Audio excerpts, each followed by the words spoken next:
Hello. काय देखील राहणार दाखा काय दिशी राहणार कारला ना. चला तर मग आज आपण खानदेशी स्पेशल कारलासनी भाजी करू. अख्खा कारला जसं आपण सग्गा वांगा करतोच तसं. तर मग नमस्कार मंडळी, राम राम, जय खानदेश. चला तर मग कारलासनी भाजी करू आपण.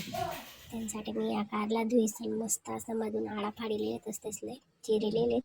आणि त्यांसाठी मी लागणारं शेंगदाणा कूट हाई पहिलेच तयार करीसन ठेवलं होतं.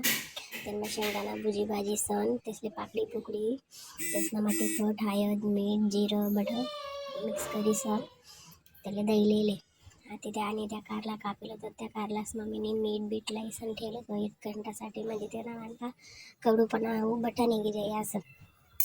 मग असंच जर आपल्या नवीन संग करता येते कितलं भारी वाटस ना. पण जाऊ द्या, एक मस्करीना विषय येतो. तर चला पुढे आपली रेसिपीकडे.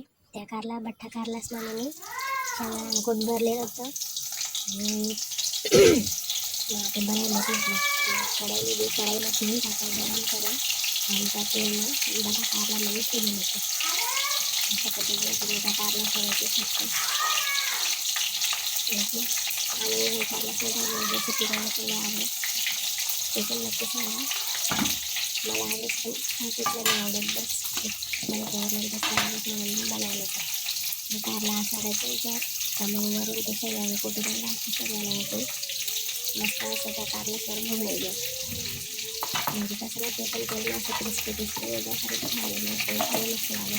ते सगळं खायला आपल्याला कसं दिसतं आता दिसली मस्त असं झाकून दिसली वाफवरी दिसली काढल्यानंतर आणि 5-10 मिनटानंतर उघडी समजा सो कसा होईल त्या दाखवा. मस्त असा क्रिस्पी कारला विजायला तस तुम्ही दाखवू शकतास या पद्धतीनं. आणि शिजलेत का नाही शिजलेत ते बी तुम्ही दाखवू शकता. दाखवा ते मस्त नरम होईसन शिजायले ते लवकर शिजते ना, कारण असं रास की आपण कापीसन त्यांना तेल टाकू ते